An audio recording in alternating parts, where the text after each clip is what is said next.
Few episodes from Tales from the Crypt manage to blend satire, psychology, and existential dread as effectively as Smoke Rings. Beneath its flashy setting in the world of advertising lies a chilling reflection on human susceptibility to manipulation and the slow erosion of conscience under ambition's weight. What appears to be a commentary on smoking culture quickly transforms into a study of obsession with influence. The narrative begins with a confident ad executive, handsome and articulate, who's mastered the art of persuasion.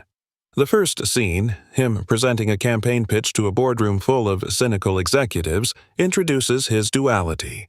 He speaks about freedom, individuality, and desire, yet everything about his words feels rehearsed and hollow. The cinematography captures this irony beautifully.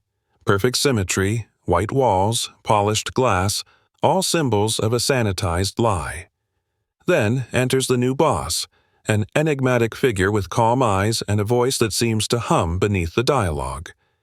The chemistry between them is electric, the mentor-student relationship wrapped in danger. As the story unfolds, the boss reveals techniques of psychological control, tone, rhythm, and subliminal suggestion that border on the supernatural. The protagonist eagerly absorbs them, unaware that he's being conditioned. Each scene grows thicker with smoke, not just as atmosphere but as metaphor. The haze symbolizes both literal pollution and moral blindness. What's fascinating is how the show uses everyday corporate language as horror dialogue. Words like influence, branding, and market control become sinister incantations. Gradually, the protagonist's personal life collapses. His relationships suffer. His sense of empathy vanishes.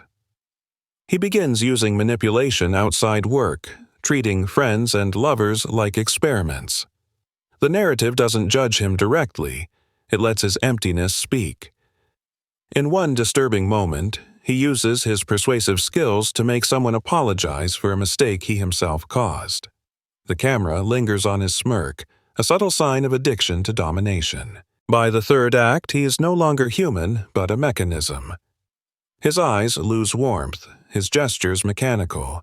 When he finally confronts his mentor, believing he can overthrow him, the audience already suspects the twist. The final revelation, that the boss had programmed him all along, turning him into a puppet, lands with both horror and melancholy. The protagonist thought he was inhaling freedom, but was merely breathing someone else's command. The smoke that surrounds him in the final shot is his cage, a beautiful, suffocating prison. What's particularly brilliant about Smoke Rings is how it disguises philosophical critique as entertainment. It's a meditation on free will, communication, and the dangerous comfort of being told what to desire.